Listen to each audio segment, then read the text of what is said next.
ছোট্ট একটা ছেলে, কিন্তু তার মাথার ভেতরে লুকিয়ে আছে এমন এক অন্ধকার গল্প যা সাধারণ কেউ কল্পনাও করতে পারবে না। এইটুকু বয়সেই সে দুটো ভয়ানক ঘটনার সাক্ষী। তার সবচেয়ে প্রিয় বন্ধু নন্দিনীর হঠাৎ উধাও হয়ে যাওয়া, আর তার চোখের সামনেই বাবা মায়ের মৃত্যু। সেই দিনের পর থেকেই তার সব বদলে যায়। কিন্তু আসল প্রশ্ন হলো, এই ঘটনাগুলো কি শুধুই কাকতালীয়, নাকি এর পেছনে আছে আরো ভয়ঙ্কর কোনো প্ল্যান? একই সময়ে শহরের বিভিন্ন জায়গায় ঘটতে থাকে একের পর এক রহস্যময় ঘটনা, যেন কেউ অদৃশ্য থেকে সবকিছু নিয়ন্ত্রণ করছে। প্রত্যেকটা ঘটনার মাঝে আছে অদ্ভুত সম্পর্ক। একবার এড়িয়ে গেলেই পুরো গল্পটাই মিস হয়ে যাবে। কে সেই মাস্টার মাইন্ড? কেনই বা সে বেছে নিচ্ছে এমন ভয়ঙ্কর পথ? আর সেই ছোট্ট ছেলের সাথে এই সবকিছুর সম্পর্কই বা কি? সত্যটা এতটাই ভয়ানক যে একবার জানলে ভুলতে পারবেন না। তাই সাবধান, কারণ একটা ছোট ক্লু মিস করলে পুরো রহস্যটাই আপনার মাথার উপর দিয়ে যাবে। এমনই ভরপুর সাসপেন্স, অকল্পনীয় সব টুইস্ট, অতীতের পাপ আর ক্রাইম মিস্ট্রি থ্রিলে ভরা গল্প নিয়ে আজ এক্সপ্লেইন করব ভীরা ভোগা ভাসান্তা রাইলু। বৃষ্টির মধ্যে জঙ্গল ঘেরা রাস্তা দিয়ে রাতের বেলা একটা ট্রাক যাচ্ছে। ট্রাক ড্রাইভার হঠাৎ তার সামনে দেখতে পায় একটা গাছ রাস্তার মাঝে ভেঙে পড়ছে। গাছটা মাটিতে পড়লেই পাশ থেকে একটা সাদা ধপধপে ঘোড়া রাস্তার উপরে এসে দাঁড়ায়। ড্রাইভার ভয়ে ভয়ে ট্রাক থেকে নেমে ঘোড়ার দিকে এগিয়ে যায়। এদিক সেদিক তাকিয়ে সে যখন পেছনে ঘোরে, ঠিক তখনই একটা মুখ বাঁধা লোক তলোয়ার দিয়ে তাকে কুপিয়ে হত্যা করে। পরের দিন সকালে থানায় কিছু কনস্টেবল আর আসামিরা হাসি ঠাট্টা করছে। ঠিক তখন পুলিশ অফিসার বিক্রান্ত থানায় আসার পর দেখতে পায় সবাই মিলে কোনো বিষয় নিয়ে বেশ মজা পাচ্ছে। বিক্রান্ত জিজ্ঞেস করলে তাদের মধ্যে থেকে একজন জানায় মার্কেটে একটা নতুন জোক এসেছে। এই ছেলের বাড়ি গায়েব হয়ে গেছে, তার সাথে বাড়িতে থাকা বাবা আর মাও গায়েব হয়ে গেছে। বিক্রান্ত এই কথা শুনে সাইডে তাকিয়ে দেখে একটা ছেলে বসে আছে। সে কনস্টেবলকে ডেকে বলে, ছেলেটা হয়তো তার বাসার ঠিকানা ভুলে গেছে আর তোমরা তাকে নিয়ে মজা করছো। তখনই সবাইকে অবাক করে দিয়ে ছেলেটা তার বাসার পুরো ঠিকানা বলে। ছেলেটা বলে, আমার বাসার ঠিকানা আমি ভালো করেই জানি, কিন্তু গতকাল থেকে সেখানে আমার বাসা খুঁজে পাচ্ছি না। বিক্রান্ত তখন সেই ঠিকানায় ওই বাচ্চাটাকে নামিয়ে দিতে বলে। এক কনস্টেবল বাচ্চাটাকে নিয়ে তার বাসার উদ্দেশ্যে রওনা হয়। অপরদিকে নিখিল নামের একটা বাচ্চাকে তার বাবা অশোক ড্রয়িং পাজল সলভ করা শেখাচ্ছে। তার স্ত্রী এসে বলে, জলদি বের হন, লেট হয়ে যাচ্ছে তো। যাবার পথে গাড়ির মধ্যে বাবা আর ছেলে পাজল নিয়ে ব্যস্ত।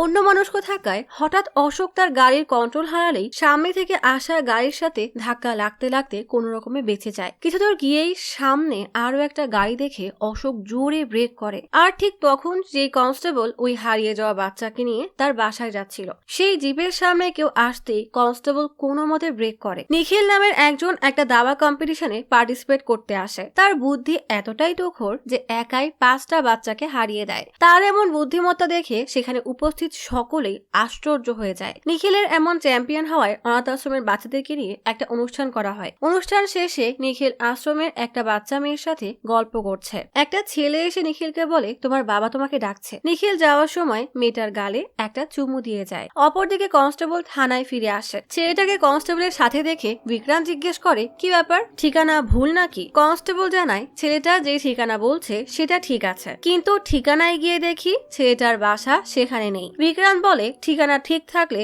ওকে নিয়ে আবার ফিরে এসেছো কেন? কনস্টেবল বলে, স্যার, ওকে বাসায় রেখে আসার জন্য সেই বাসা তো জায়গায় থাকা লাগবে। সেখানে 142 নম্বর বাড়ি আছে, আবার 144 নম্বর বাড়িও আছে, কিন্তু দুই বাড়ির মাঝখানে 143 নম্বর বাড়িটা উধাও হয়ে গেছে। এটা শুনে বিক্রান্ত কনস্টেবলের উপর বেশ রেগে জিজ্ঞেস করে, আমাকে কি পাগল মনে হচ্ছে? যা বলবে তাই বিশ্বাস করতে হবে? কনস্টেবল জানায়, আমি পাশের বাসার লোককে জিজ্ঞেস করলে লোকটা জানায় এই বাচ্চাটা পাশের বাসায় থাকে। কনস্টেবল বলে, কিন্তু পাশের বাসা তো 144 নাম্বার আর ওর বাসা 143। পাশের বাসায় গেলে সেই মহিলা বলে, ও তো আমাদের পাশের বাসাতেই থাকে। কনস্টেবল বলে, ঠিক আছে, কিন্তু পাশের বাসার নম্বর তো 142। মহিলা বলে, আমি এসব জানি না, ও তো আমাদের পাশের বাসাতেই থাকে। গতকাল সন্ধ্যায় ওর মায়ের সাথে আমার কথা হয়েছে। এসব শুনে বিক্রান্ত খুব চিন্তিত হয়ে বলে, বাড়ি কিভাবে গায়েব হয়ে যাবে? বিক্রান্ত কনস্টেবলকে বলে, তোর কথা যদি ঠিক হয় তাহলে আমি নিজে গিয়ে একবার চেক করে আসি। ঠিকানায় গেলেই দেখা যায় 142 নাম্বার বাড়ি আছে,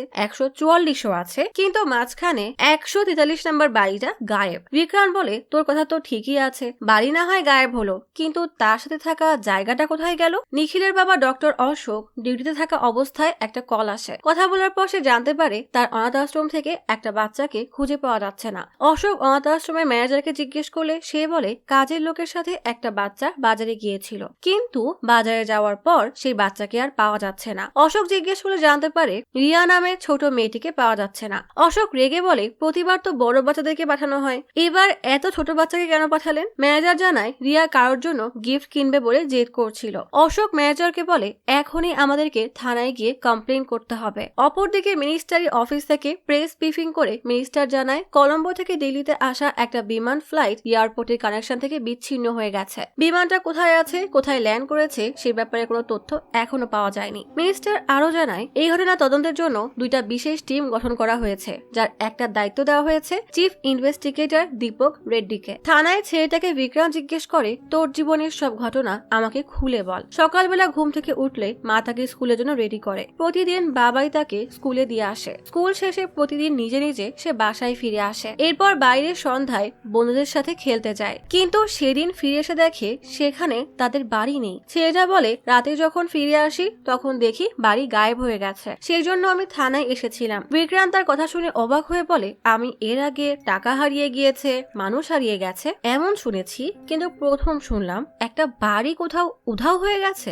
কনস্টেবল বলে, স্যার এই কেস আমাদের দ্বারা সলভ করা সম্ভব না, আপনি সিবিআই কে খবর দেন। বিক্রান্ত বলে, তোমরা দুইজন ওই বাড়ির প্রতিবেশীদের কাছে গিয়ে তার বাবার খোঁজ নাও, এই কেস আমরাই সলভ করব। অন্য কনস্টেবলকে বলে, তুমি মিউনিসিপ্যাল অফিসে গিয়ে ওই এলাকার সকল বাসার নকশা নিয়ে আসো। অপরদিকে কলম্বো থেকে আসা ভারতীয় বিমান হারিয়ে যাওয়ার ঘটনা রীতিমতো ব্রেকিং নিউজে পরিণত হয়। দেশি বিদেশি সব চ্যানেলে বারবার এই সংবাদ প্রচার করছে। বিমানের শেষ লোকেশন ট্র্যাক করে সেখানে বিমান খোঁজার চেষ্টা করছে। শ্রীলঙ্কার সিভিল এভিয়েশন অথরিটি থেকে তথ্য সংগ্রহ করে বিশেষভাবে বিমানটা হারিয়ে যাওয়ার পেছনের কারণ তদন্ত করা হচ্ছে। অন্যদিকে একটা ছেলে বারে নাইট পার্টিতে যাওয়ার পর সে যখন ওয়াশরুমে যায় তখন সেখানে হুডি পরা এক ব্যক্তি এসে তার চেহারা অ্যাসিড দিয়ে ঝলসে দেয়। ডক্টর অশোক হারিয়ে যাওয়া বাচ্চা মেয়ে রিয়ার ব্যাপারে থানায় মিসিং কমপ্লেন করে বাসায় ফিরে আসে। তার স্ত্রী তাকে জিজ্ঞেস করে থানায় পুলিশ কি বলল। অশোক রেগে বলে, ওরা আর কি করবে, বসে বসে বেতন নেওয়া ছাড়া আর কি করে। আসলে অশোক থানায় গেলে সিআই তাকেই কথা শুনিয়ে বলে,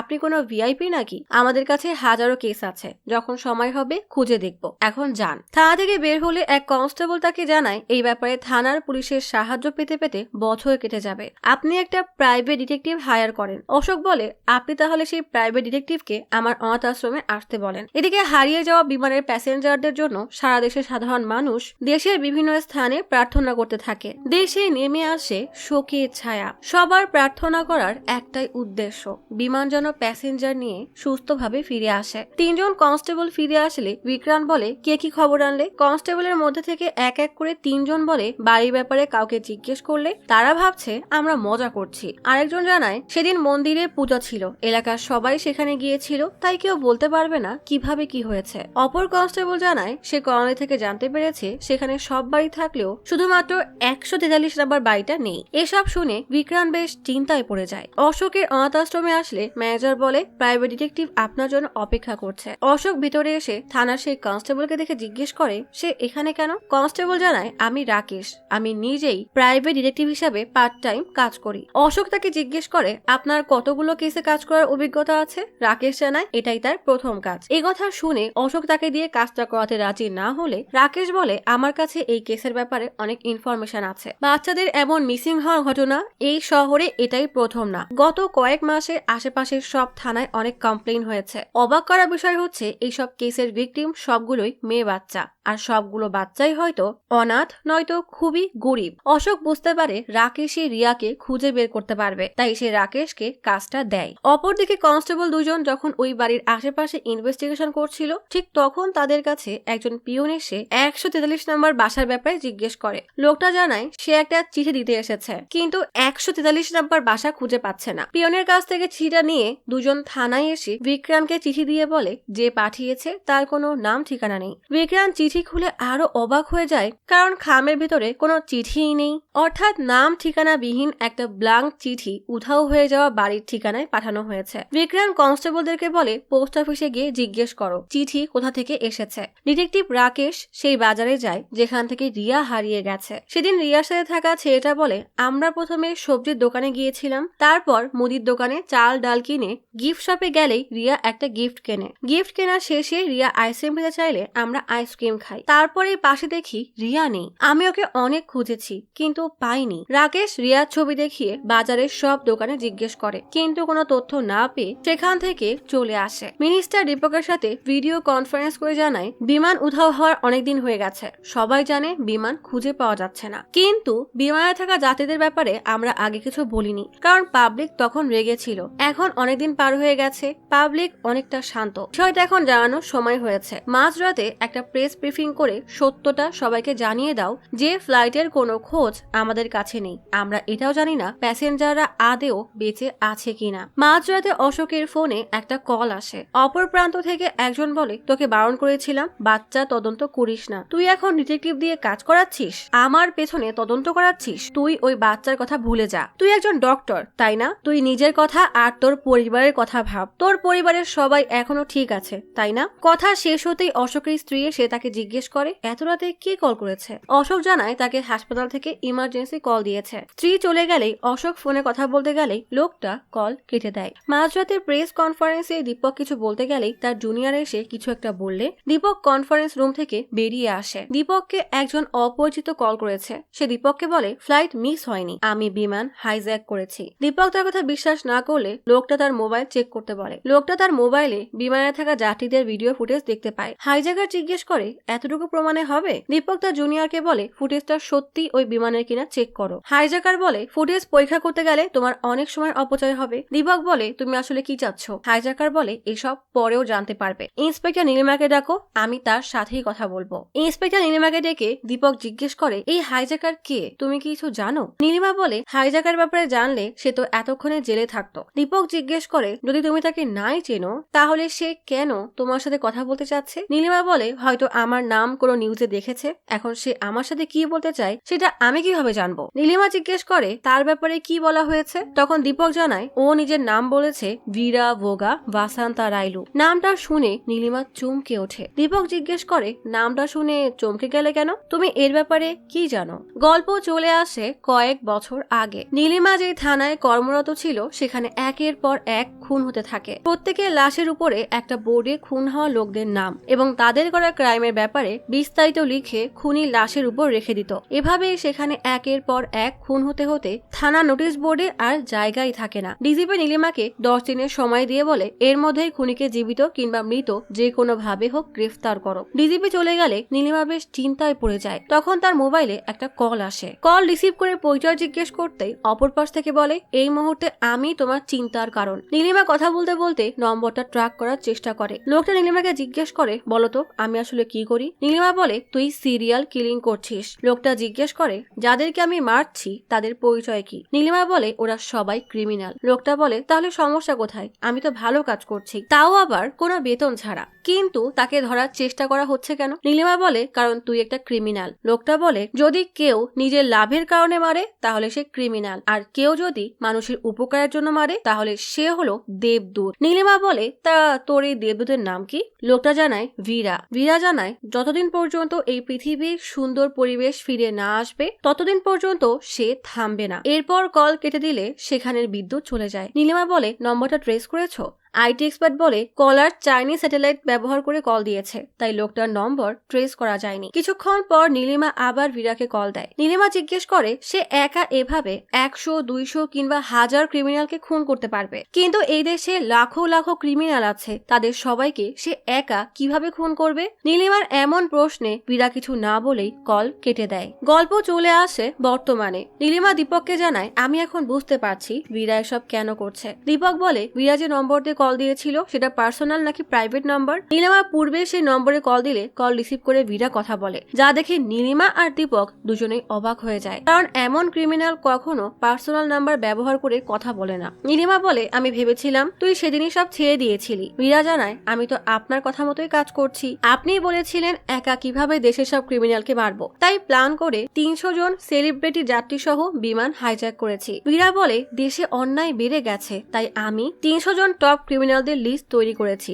লিস্ট অনুযায়ী আপনারা প্রতিদিন একজন করে ক্রিমিনালকে মারবেন আর আমি প্রতিদিন একজন হোস্টেসকে ছেড়ে দিব। এভাবে 300 ক্রিমিনালদেরকে মেরে ফেলার পর আমিও 300 জন হোস্টেসকে ছেড়ে দিব। তবে এভাবে প্রতিদিন একজন একজন করে মারতে 1 বছর লেগে যাবে। তার চাইতে আপনারা 300 জনকে একসাথেই মেরে ফেলুন, তাহলে আমিও 300 জনকে একসাথেই ছেড়ে দিব। কল কেটে দীপক সবাইকে জানায় এত বড় সিদ্ধান্ত সে একা নিতে পারবে না। কমিশনারের সাথে কথা বলে দেখা যাক যে কি করা যায়। এদিকে বিক্রান্তকে কনস্টেবল কল করে জানায় সেই গায়েব হওয়া বাসায় যে চিঠি এসেছে সেটা কোন পোস্ট অফিস থেকে পাঠানো হয়েছে তা জানা গেছে। বিক্রান্ত জানতে চাইলে কনস্টেবল বলে পাশের আবাসিক এলাকায় যেই পোস্ট অফিস আছে সেখান থেকেই পাঠানো হয়েছে। বিক্রান্ত বলে পাশেই যখন থাকে তাহলে সরাসরি গিয়ে কথা বললেই পারে, চিঠি কেন দিবে, তাও আবার ফাঁকা চিঠি, নিশ্চয়ই কোনো ঝামেলা আছে। বিক্রান্ত কনস্টেবলকে বলে পোস্ট অফিসের পাশের পোস্ট বক্সটা ভালো করে খোঁজো, কোনো না কোনো ক্লু পেয়ে যাবে। কনস্টেবল বক্স চেক করলেই পোস্ট বক্সের নিচে একটা চুইংগাম দেখতে পায়। চুইংগামটা বক্স থেকে খুলতেই চুইংগামের ভেতরে একটা চাবি পাওয়া যায়। কনস্টেবল বলে স্যার এখন চাবি দিয়ে কি করব? বিক্রান্ত বলে দোকানে গিয়ে চাবি 3 থেকে 4টা ডুপ্লিকেট চাবি বানাও, তারপর ওই আবাসিক এলাকায় গিয়ে সব বাসার তালা চেক করো। আমার মনে হচ্ছে এই চাবি নিশ্চয়ই ওই এলাকার কোনো না কোনো বাসার। এদিকে ডিটেকটিভ রাকেশ ডক্টর অশোককে বলে স্যার আমার কাছে একটা প্ল্যান আছে। আমরা একটা মেয়েকে ওই বাজারে পাঠাবো যেখান থেকে রিয়া গায়েব হয়েছিল, আর আমরা সবসময় তার উপর নজর রাখবো। ওই কিডন্যাপারকে ধরার আর কোনো উপায় নেই। রিস্ক থাকা সত্ত্বেও অশোক এই প্ল্যানে কাজ করতে রাজি হয়ে যায়। দীপক ভিড়ার কথা মতো হাই কমান্ডে 300 জন ক্রিমিনালদেরকে মারার কথা বলতেই বিমানের যাত্রীদের মুক্ত করার জন্য হাই কমান্ড 300 জন ক্রিমিনালকে মারার জন্য রাজি হয়ে যায়। দীপক তার টিম মেম্বারদেরকে বলে এতগুলো ক্রিমিনালদেরকে একসাথে মারা যাবে না, ভিড়ের মাঝে ওরা যে যেখানে আছে খুঁজে আলাদা আলাদা মারতে হবে। দীপক সবাইকে নিয়ে 300 জন ক্রিমিনালকে মারার জন্য রেডি হয়ে যায়। অপরদিকে বিক্রান্ত পোস্ট বক্সের নিচে পাওয়া চাবিটা কোন বাড়ি সেটা খুঁজে পায়। বিক্রান্ত তার টিম নিয়ে রেডি হয় সেই বাড়িতে রেড দেওয়ার জন্য। আর এদিকে ডিটেকটিভ রাকেশও তার টিমকে রেডি করে বাজারে একটা বাচ্চা ছেড়ে দিয়ে সেই বাচ্চার উপরে নজর রেখে কিডন্যাপারদেরকে ফাঁসানোর জন্য 3টা আলাদা টিম রেডি হয় 3টা আলাদা মিশনের জন্য। দীপক রেডি ভিড়ার কথা মতো 300 জন ক্রিমিনালকে মারার জন্য, ডিটেকটিভ রাকেশ বাচ্চা কিডন্যাপারদেরকে ধরার জন্য, আর বিক্রান্ত উধাও হয়ে যাওয়া বাড়ি আর পোস্ট বক্সে পাওয়া চাবির রহস্য খুঁজে বের করার জন্য। রাকেশ বাজারে নজর রাখছে কে বাচ্চাটাকে কিডন্যাপ করতে আসে। বিক্রান্ত তার টিম নিয়ে সেই বাসার চারিদিক ঘিরে ফেলে, আর দীপকের টিম 300 জন ক্রিমিনালের উপর নজর রাখছে। একজন লোককে সন্দেহজনক মনে হতেই রাকেশ বাইক নিয়ে তার পিছু করে। ঠিক সেই মুহূর্তে দীপকের জুনিয়র এসে বলে স্যার বিরা যে প্লেনকে হাইজ্যাক করার কথা বলছে সেই প্লেনের ভাঙা টুকরোগুলো সাগরের মাঝে পাওয়া গেছে, তাই দীপক তার মিশন স্টপ করে দেয়। অন্যদিকে বিক্রান্ত সেই বাড়ি তালা খুলতে গেলে দেখে এটা সেই বাসার চাবি না। অপরদিকে রাকেশ কিডন্যাপারের পিছু করতে গিয়ে তাকে হারিয়ে ফেলে। কনস্টেবল বিক্রান্তকে বলে স্যার আমি তো এই চাবি দিয়ে বাড়ির তালা খুলেছিলাম, দেখি তো আরেকবার চেষ্টা করি। এবার ঠিকই তালা খুলে যায় আর বিক্রান্ত তার টিম নিয়ে ভেতরে যায়। তখনই রাকেশ কিডন্যাপারের ভ্যান দেখতে পায়। দীপক বলে ও প্লেন হাইজ্যাক না করে আমাদেরকে বড়দের মতো ঘোরাচ্ছে। নীলিমা বলে নিউজ চ্যানেলগুলোর সারাদিনের ব্রেকিং নিউজ দেখে ও প্লেনের সব বিস্তারিত জেনে গেছে। 300 জন মানুষকে প্যাসেঞ্জার বানিয়ে একটা প্লেনের সেট আপ করে তাদেরকে মুখোশ পরিয়ে বীরা এই নাটক সাজিয়েছে, আর মাস্ক পরানোর কারণে আমরা ভেবেছি এরা সেই মিসিং হওয়া প্লেনেরই প্যাসেঞ্জার। বিক্রান্ত তার টিম নিয়ে সেই বাড়ির ভেতরে যায়। সেই বাড়ির আন্ডারগ্রাউন্ডে একটা সিক্রেট রুম খুঁজে পায়। সেই রুমে গেলেই দেখা যায় সেখানে কয়েকশো মাস্ক রাখা আছে। বিক্রান্ত এতগুলো মাস্ক দেখে অবাক হয়ে বলে এখানে এতগুলো মাস্ক কেন, কে এই লোক আর সে কি করতে চাচ্ছে। বিক্রান্ত সেই বাসায় আরো একটা রুম পায়। রুমের তালা ভেঙে ভেতরে গিয়ে দেখে সেখানে অনেকগুলো মেয়ে বাচ্চাকে পশুর মতো খাঁচায় আটকে রাখা হয়েছে। অপরদিকে ডক্টর অশোকের বাসায় মাস্ক পরা একজন এসে বলে তোকে মানা করেছিলাম না হারিয়ে যাওয়া বাচ্চাদের খুঁজবি না। অশোক বলে তোদের সব খবর আমার ডিটেকটিভ পেয়ে গেছে, এবার তোরা জেলে যাবি। দেখা যায় এই লোকগুলো রাকেশকেও ধরে ফেলেছে। ভিতর থেকে অশোকের স্ত্রী বেরিয়ে আসতেই মাস্ক পরা লোকটা বলে তোদের একটা ছেলেও আছে না। মাস্ক পরা অন্য 2 ব্যক্তি বাসার ভেতরে যায়। অশোকের ছেলে নিখিলকে খুঁজলেও তাকে বাসায় পায় না। মাস্ক পরা লোকটা রাকেশ সহ অশোক আর তার স্ত্রীকে খুন করে। এরপর বাড়ির গ্যাস সিলিন্ডারের পাইপ খুলে দিয়ে বাসা থেকে বের হয়ে আসে। যাওয়ার সময় তারা অশোকের বাড়িতে সিলিন্ডারে বিস্ফোরণ ঘটায়। বীরার এমন চালাকিতে দীপক ভীষণ রেগে যায়। নীলিমা বলে, স্যার যাই বলুন, আমরা ওর কাছে কিছুই করতে পারবো না। ওর কাছে হয়তো 300 জন সেলিব্রিটি নেই, তবে হোস্টেস হিসাবে ওর কাছে 300 সাধারণ মানুষ আছে। নীলিমাকে বীরার সাথে কথা বলার জন্য বললে সেই বীরাকে কল দেয়। তখনই বিক্রান্ত আর তার টিম ওত পেতে থাকা সেই বাড়ির ভেতরেও টেলিফোনের শব্দ শুনতে পায়। বিক্রান্ত বলে, বাসার ভেতরে যাওয়া যাবে না, ও নিশ্চয়ই এখনই আসবে। ঠিক তখনই একটা ভ্যান এসে একটা লোককে নামিয়ে দেয়। কনস্টেবল বিক্রান্তকে বলে, স্যার একজন এই বাসার দিকেই আসছে আর তার হাতে মাস্ক আছে। বিক্রান্ত সবাইকে অ্যালার্ট করে দেয়। লোকটা সেই বাসার সামনে আসতেই বিক্রান্ত তার টিম চারদিকে করে লোকটাকে ঘিরে ফেলে। মাস্ক পরা লোকটা পিস্তল বের করতেই চারিদিক থেকে সবাই তাকে একসাথে গুলি করে। মাস্ক পরা লোকটার দেহ ঝাঁঝরা হয়ে যায় আর সে মাটিতে লুটিয়ে পড়ে। ঠিক তখনই ঘরের ভেতরে টেলিফোনের রিং বেজে ওঠে। এদিকে বীরাও নীলিমার কল রিসিভ করছে না। লোকটা যখন গুলি খেয়ে মাটিতে পড়েছে তখন নীলিমাও ফোনটা রেখে দেয়। ঠিক তখনই বীরা কলটা রিসিভ করে। এই প্রথম আমরা বীরাকে দেখতে পাই। দীপক রেগে বীরাকে বলে, তুমি ফ্লাইট মিসিং নিউজের সুযোগ নিয়ে আমাদের সাথে গেম খেলছো। বীরা জানায়, আমার কাছে বন্দী লোকগুলো সাধারণ মানুষ, তাই তাদেরকে নিয়ে তোমাদের কোনো চিন্তাই নেই। অথচ সেলিব্রিটিদের কথা শুনে ঠিকই 300 জনকে মারতে গিয়েছিলে। বীরা বলে, ওরা যে সাধারণ মানুষ সেটা কি তোমার হাই কমান্ড জানে? আমি এখনো হাই কমান্ডকে জানাইনি। বীরা বলে, তাহলে জানানোর কি দরকার? তুমি 300 জন ক্রিমিনাল মেরে ফেলো আর আমি এই সাধারণ মানুষগুলোকে ছেড়ে দিই। দীপক বলে, আমি আমার টিম মেম্বারদের সাথে কথা বলে তোমাকে জানাচ্ছি। অশোক আর তার স্ত্রী খুন হওয়ার পর অনাথ আশ্রমের ম্যানেজার অশোকের ছেলে নিখিলকে আশ্রমে নিয়ে আসে। নিখিল সেখানে একটা পত্রিকায় তার বাবা মায়ের খুনের নিউজ দেখতে পেয়ে সেদিকে অপলক দৃষ্টিতে তাকিয়ে থাকে। দীপক টিমের সবাইকে বলে, তোমাদের মাঝে কে কে চাচ্ছ 300 জন ক্রিমিনালকে মেরে 300 জন সাধারণ মানুষকে ছাড়িয়ে আনতে? কেউ সরাসরি মতামত না দিলে দীপক জিজ্ঞেস করে, সাধারণ মানুষগুলোর জন্য কার কার মায়া হচ্ছে? তখন সবাই হাত তুললে দীপক ঠিক করে সাধারণ মানুষকে মুক্ত করার জন্য তারা বীরার কথা মতো 300 জন ক্রিমিনালদেরকে হত্যা করবে। দীপক আর তার টিমের সবাই দেশের বিভিন্ন জায়গায় মিশন চালিয়ে 300 জন ক্রিমিনালকে মেরে ফেলে। অপরদিকে বিক্রান্ত সেই বাসা থেকে যে মেয়েগুলোকে উদ্ধার করেছে তাদেরকে দেখতে হাসপাতালে যায়। ডক্টর বিক্রান্তকে বলে,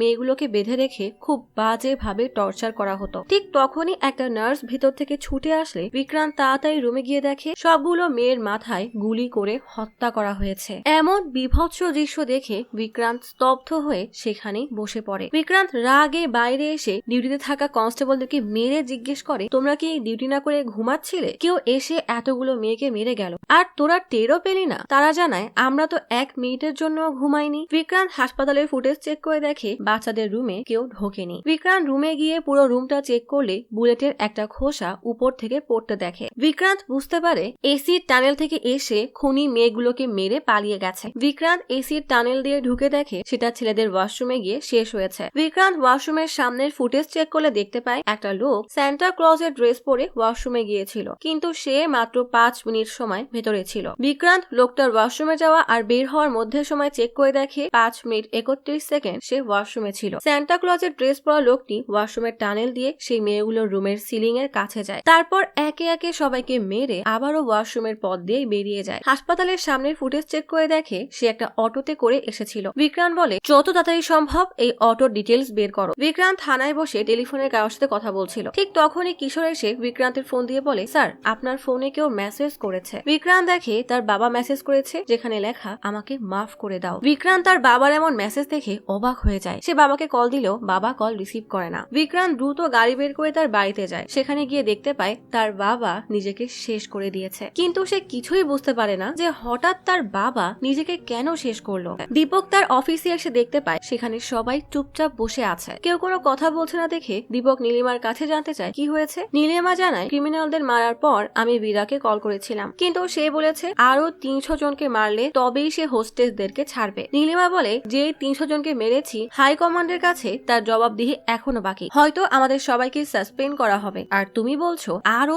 300 জনকে মার, আমরা আর কাউকে মারতে পারবো না, তুমি ওদেরকে ছাড়বে কিনা বলো। বীরা বলে, আরো 300 কেন, 3000 ক্রিমিনালদেরকে মারলেও আমি এই 300 জনকে ছাড়বো না। বীরা বলে, তোমাকে একটা লিঙ্ক পাঠিয়েছি, ওপেন করে দেখো। আইপি অ্যাড্রেস ওপেন করার পর সবাই প্রজেক্টরে লাইভ ফুটেজ দেখতে পায়। বীরা ফ্লাইটের মাঝে 300 হোস্টেসকে হাত মুখ বেঁধে রেখেছে। নীলিমা রেগে বলে, এসব আমাদের কেন দেখাচ্ছ? বীরা বলে, এখানে এখন শো শুরু হবে। বলেই সবাইকে অবাক করে দিয়ে লাইভেই ফ্লাইটে আগুন ধরিয়ে দেয়। চোখের সামনে এতগুলো মানুষকে পুড়তে দেখে নিরুপায় হয়ে নীলিমা সহ অফিসে থাকা সবাই কান্না করতে থাকে। এমন ভয়ঙ্কর কথা শুনে দীপক রাগে বীরাকে কল দিয়ে বলে, তুই কে আর কোথায় আছিস তা আমি জানি না, কিন্তু কিন্তু তোকে আমি খুঁজে বের করে একবার না 300 বার মারবো। অনাথ আশ্রমের বাচ্চারা ম্যানেজারকে জানায় নিখিল গতকাল থেকে রুমের দরজা বন্ধ করে রেখেছে। ম্যানেজার নিখিলের রুমের দরজা ভেঙে ভেতরে গিয়ে দেখে রুমের মধ্যে নিখিল নেই। পাশে জানালার গ্রিল ভাঙা দেখে সে বুঝতে পারে নিখিল এখান থেকে পালিয়ে গেছে। আমরা দেখি নিখিল একটা বাচ্চা মেয়ের মতো সেজে সেই বাজারে গিয়ে দাঁড়িয়ে আছে। এই বাজার থেকে কিডন্যাপাররা নিখিলের খেলার সাথী রিয়াকে কিডন্যাপ করেছিল। নিখিল এবার নিজেই বাচ্চা মেয়ের মতো সেজে কিডন্যাপারদের জন্য অপেক্ষা করতে থাকে। বিক্রান্ত কনস্টেবলদেরকে সাথে নিয়ে গাড়ি নিয়ে কলোনির রাস্তা দিয়ে যাচ্ছে। যাবার পথে বিক্রান্ত পাশের জঙ্গলে একটা পরিত্যক্ত বাড়ি দেখতে পায়। বিক্রান্ত এগিয়ে গিয়ে দেখে বাড়ির নম্বর প্লেটটা ধুলোয় ঢেকে আছে। বিক্রান্ত নেমে প্লেটটা পরিষ্কার করে দেখে 825 নম্বর লেখা। বিক্রান্ত জিজ্ঞেস করে এখানে মোট কতটা বাড়ি? কনস্টেবল জানায় 825টা বাড়ি। পাশে দেখিয়ে বলে 825 নম্বর বাড়ি তো এইটাই। বিক্রান্ত ভাবে ওইটা যদি 825 নম্বর বাড়ি হয় তাহলে এখানে 825 নম্বর বাসা থাকার প্রশ্নই ওঠে না, কারণ এই কলোনিতে মোট 825টা বাড়ি আছে। তাহলে এক্সট্রা একটা বাড়ি কোথা থেকে আসলো? বিক্রান্ত দৌড়ে 825 নম্বর বাড়ির দিকে গিয়ে নেম প্লেটে লেখা 5-এর উপরে ইট দিয়ে ঘষা দেয়। মুহূর্তেই 5 লেখা মুছে গেলেই দেখা যায় এটা আসলে 824 নম্বর বাড়ি। পরের বাড়ির নম্বর প্লেটের 4-এর উপরে ঘষা দিতেই দেখা যায় সেটা 824 নম্বর বাড়ি নয়, বরং 823 নম্বর বাড়ি। বিক্রান্ত দৌড়ে সেই 143 নম্বর বাড়ির দিকে যেতে যেতে জিপে উঠতেই কনস্টেবল বলে কি হয়েছে স্যার? বিক্রান্ত বলে ওই ছেলেটা শুধুমাত্র বাসার নম্বরগুলো বদলে আমাদের সাথে একটা গেম খেলেছে। আমরা কখনো ভালো করে লক্ষ্যই করিনি যে এই কলোনির সবগুলো ঘর দেখতে একই রকম, তাই প্রত্যেকটা বাড়ির নাম্বার পরিবর্তন করলে কেউ সেটা সহজে বুঝতে পারবে না। বিক্রান্ত বলে তার মানে ঘর কখনোই গায়েব হয়নি, 144 নাম্বার বাড়িটাকেই 143 নাম্বার বাড়ি করা হয়েছে। বিক্রান্ত সেখানে গিয়ে 144 নাম্বার বাড়ির নম্বর প্লেটের 4 ঘষতেই দেখতে পায় সেটা আসলে 143 নম্বর বাড়ি। বাড়িতে তালা মারা দেখে বিক্রান্ত দরজা ভেঙে তার টিম নিয়ে ভেতরে যায়। ভালোভাবে চেক করার সময় এক কনস্টেবল পাশের দেয়ালের মতো দেখতে ব্যানার ভেঙে ভেতরে পড়ে যায়। বিক্রান্ত ভেতরে গিয়ে লাইট অন করতেই দেখে কনস্টেবলের পাশে মেঝেতে একটা লোক আর একটা মহিলার লাশ পড়ে আছে। লাশ দুইটা বাড়ির মালিকের আর তার স্ত্রীর। লাশের পাশে কিছু কেমিক্যালের বোতল দেখে বিক্রান্ত বুঝে যায় এই কেমিক্যাল গুলো লাশে ইনজেক্ট করা হয়েছে যেন তাড়াতাড়ি লাশ না পচে যায়। বিক্রান্ত বলে এদের পরিচিত কেউ এদেরকে মেরেছে, না হলে এত কাছে থেকে অপরিচিত মানুষ মারতে পারবে না। তারপর লাশ দুটো টেনে এখানে এনে রেখে দিয়েছে। কনস্টেবল জিজ্ঞেস করে তাহলে কিশোরকে ছেড়ে দিল কেন? বিক্রান্ত বলে সেদিন মন্দিরে অনেক বড় পূজা ছিল, তাই কিশোর তখন মন্দিরে ছিল, এই জন্যই বেঁচে গেছে। বিক্রান্ত বলে আর ডগ স্কোয়াডের কুকুরগুলো যেন গন্ধ না পায় তাই গুঁড়া মরিচ ছিটিয়ে দিয়েছে, আর খুনি হ্যান্ড গ্লোভস পরে থাকায় কোনো ফিঙ্গারপ্রিন্টও পাওয়া যাবে না। তবে খুন একজন করলেও এই চক্রান্তের পেছনে বড় কোনো গ্যাং এর হাত আছে, কারণ কারোর একার পক্ষে এত কম সময়ের মধ্যে কলোনির বাসার নম্বর বদলে বাসা গায়েব করা সম্ভব না। এসবের পেছনে কি আছে সেটা শুধুমাত্র হাসপাতালে আসা ওই স্যান্টা ক্লসই বলতে পারবে। সেই অটোর খোঁজ পেলেই আমাকে জানাবে। নীলিমা শুটিং স্পটে এসে দীপককে জানায় বিরাট 300 জনকে যেখানে পুড়িয়ে মেরেছে সেই স্থান খুঁজে পাওয়া গেছে। কিন্তু অবাক করা বিষয় হলো বিরা যাদেরকে পুড়িয়েছে তারা সবাই দাগি ক্রিমিনাল ছিল। তাদের সবার হাতেই বোর্ড ছিল যেখানে তাদের পরিচয় আর অপরাধের কথা উল্লেখ ছিল। তবে সেখানে থাকা একজন ক্রিমিনাল বেঁচে আছে যাকে হাসপাতালে নেওয়া হয়েছে, আর সে বীরাকে দেখেছে। তাকে দিয়ে বীরার স্কেচ আঁকা হয়। দীপক জিজ্ঞেস করে জায়গাটা কোথায়? নীলিমা জানায় দেবনগর থেকে কিছুটা দূরে দুয়া নামের জায়গা থেকে আমরা কমপ্লেইন পাই। সেখানে গিয়ে চেক করলে দেখা যায় এটা আসলে একটা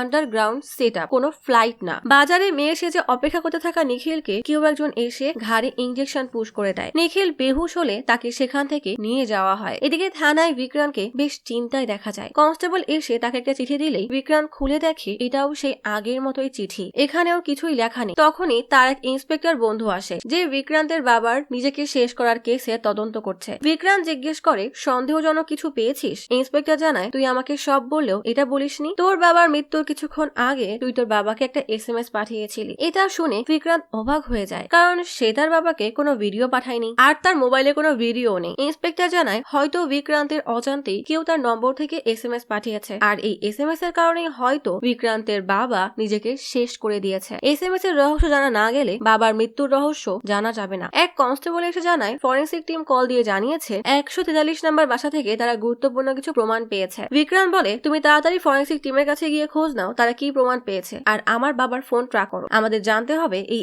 SMS এর রহস্য কি। অন্য এক কনস্টেবলকে বলে পোস্ট অফিসে গিয়ে এই চিঠির বিষয়ে খোঁজ নাও, আশেপাশে জিজ্ঞেস করলে কোনো না কোনো তথ্য অবশ্যই পাবে। বিরার স্কেচ আঁকা হলে নীলিমা আর দীপক সেটা ভালোভাবে দেখতে থাকে। নীলিমা বলে ফেসিয়াল রেকগনিশন সফটওয়্যার থেকে আমরা এর শেষ কলের লোকেশন জানতে পারবো। আইটি অফিসার জানায় সফটওয়্যার প্রসেসিং চলছে। তাদের এক টিম মেম্বার জানায় সে এই ছেলেকে কোথাও দেখেছে। তার মনে পড়ে কয়েকদিন কয়েকদিন আগে সে একটা মার্কেটের পাশ দিয়ে যাচ্ছিল। হঠাৎ সবাইকে দৌড়াতে দেখে সে একটা ছেলেকে জিজ্ঞেস করে কি হয়েছে। ছেলেটা জানায় এখানে খুন হয়েছে। এই স্কেচ ওই ছেলেটারই। আইটি এক্সপার্ট জানায় ছেলেটার লোকেশন ট্রেস হয়ে গেছে। দীপক তার টিম নিয়ে মিশনে যাওয়ার জন্য প্রস্তুত হয়। তখনই থানার লোক জানায় একজন আপনার সাথে দেখা করতে এসেছে। দীপক এসে দেখা করতে না চাইলে লোকটা বলে স্যার ও হাইজ্যাকের ব্যাপারে কিছু কথা বলতে এসেছে। এদিকে বিক্রান্ত এভিডেন্স রুমে গিয়ে বাবার মোবাইল পায়, কিন্তু মোবাইলটার পাসওয়ার্ড তা জানা নেই। অনেক চেষ্টা করার পরও মোবাইল ওপেন করতে পারছিল না। রাগে সে মোবাইলটা ফ্লোরে ছুঁড়ে মারলে মোবাইলটা ভেঙে যায়। হঠাৎ বিক্রান্তের মনে পড়ে তার মোবাইলটাও সেদিন পড়ে গিয়েছিল, আর তখন কিশোর মোবাইল উঠিয়ে দিলে বিক্রান্ত তাকে মোবাইলটা চার্জ দিতে বলে। কিছুক্ষণ পর কিশোর ফোন এনে বলে ফোনে কারোর মেসেজ এসেছে। বিক্রান্ত বুঝতে পারে না তার সাথে হচ্ছেটা কি। তার মানে কি এই সব রহস্য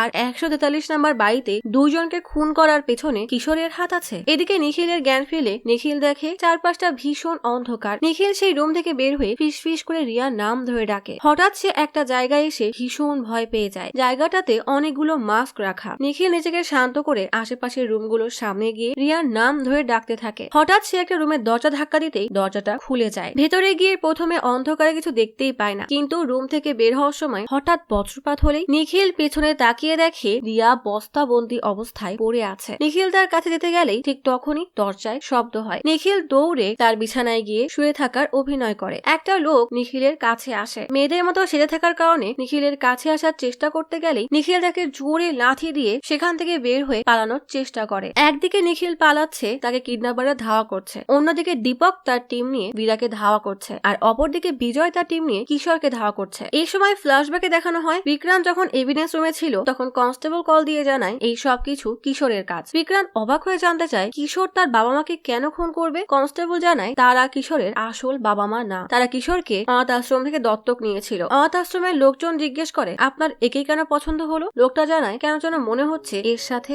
আমার পুরনো কোনো সম্পর্ক আছে। এরপরই তারা ছোট্ট নিখিলকে নিয়ে যায়। কনস্টেবল এতিমখানায় জিজ্ঞেস করলে জানতে পারে নিখিলের চোখের সামনেই তার বাবা মাকে নির্মম ভাবে গুলি করে মারা হয়েছিল। নিখিল সেদিন টেডির ড্রেস পরে থাকায় খুনিরা তাকে দেখেনি। খুনিরা চলে যেতেই নিখিল বাবা আর মাকে ওঠানোর অনেক চেষ্টা করে। হঠাৎ লক্ষ্য করে গ্যাস লিক করেছে। সে সুযোগ বুঝে সেখান থেকে বের হয়ে যায়, আর খুনিরা ততক্ষণে আগুন দিয়ে ঘর জ্বালিয়ে দেয়। এরপর নিখিলকে যখন মেয়ে ভেবে কিডন্যাপ করা হয় তখন নিখিল একটা জানালা থেকে লুকিয়ে দেখে যেই দুজন তাকে দত্তক নিয়েছে তারাই তার বান্ধবী রিয়াকে কিডন্যাপ করেছে, আর এরাই তার বাবা মাকে খুন করেছে। সেদিন রাতে কিশোর বাসায় ফিরে হাতে গ্লোভস পরে বন্দুক দিয়ে প্রথমে তার পালিত বাবাকে গুলি করে, এরপর তার পালিত মাকে গুলি করে, তারপর লাশ টেনে বেসমেন্টে রাখে। এদিকে আরেক কনস্টেবল বিক্রান্তকে জানায় সে পোস্ট অফিসের পাশের পোস্ট বক্সে একটা মেমোরি কার্ড পেয়েছে। বিক্রান্ত মেমোরি কার্ড ল্যাপটপে প্লে করতে বলে। ভিডিওতে সান্টা ক্লজ একটা অটোতে উঠে কোথাও যাচ্ছিল। ফোনের অপর পাশ থেকে কনস্টেবল বলে স্যার সেদিন শুট আউটে আপনি যাকে শুট করলেন সে ছিল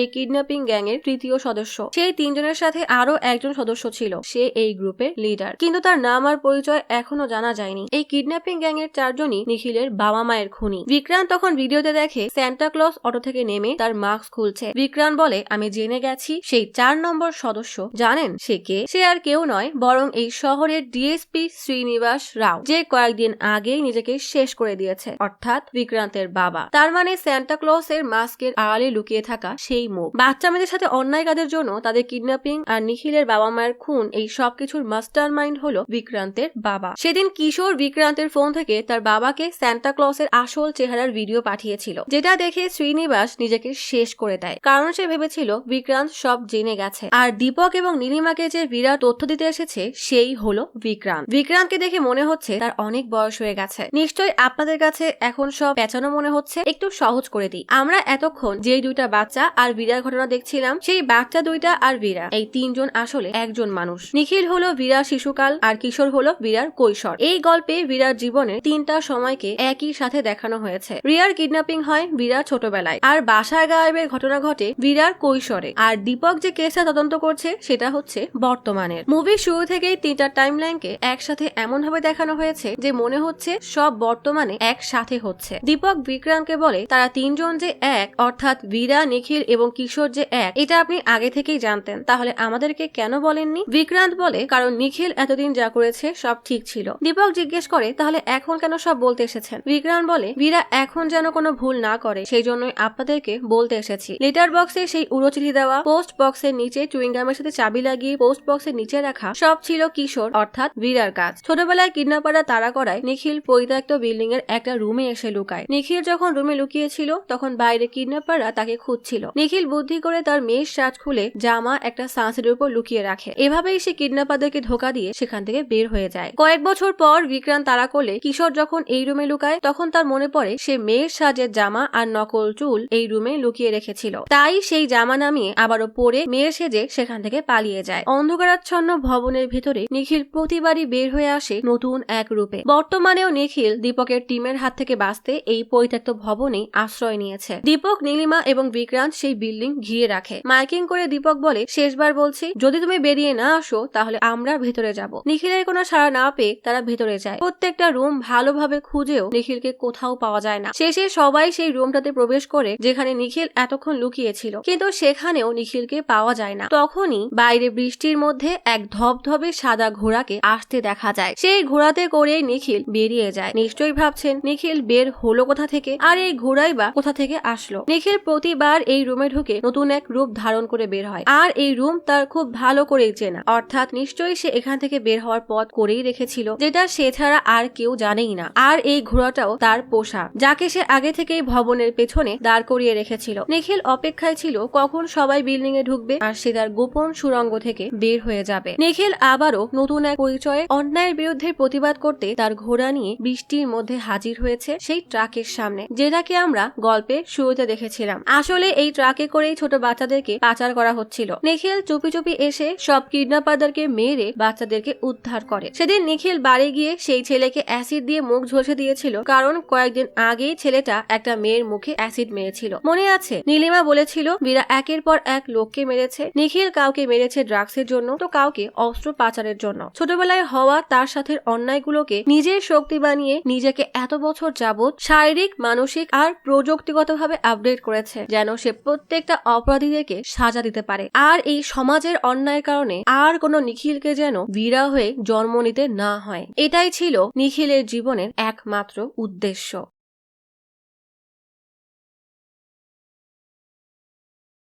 আজ তাহলে এখানেই চলে যাচ্ছি। শীঘ্রই ফিরবো নতুন অথবা পুরাতন ইউনিক কোনো মুভির গল্প নিয়ে। ফিরে আসা পর্যন্ত লাইক, কমেন্ট এবং সাবস্ক্রাইব করে অচিরার গপ্পসপের সাথেই থাকুন। পাশে থাকা বেল আইকনটি ক্লিক করে রাখুন। দেখা হবে পরের ভিডিওতে।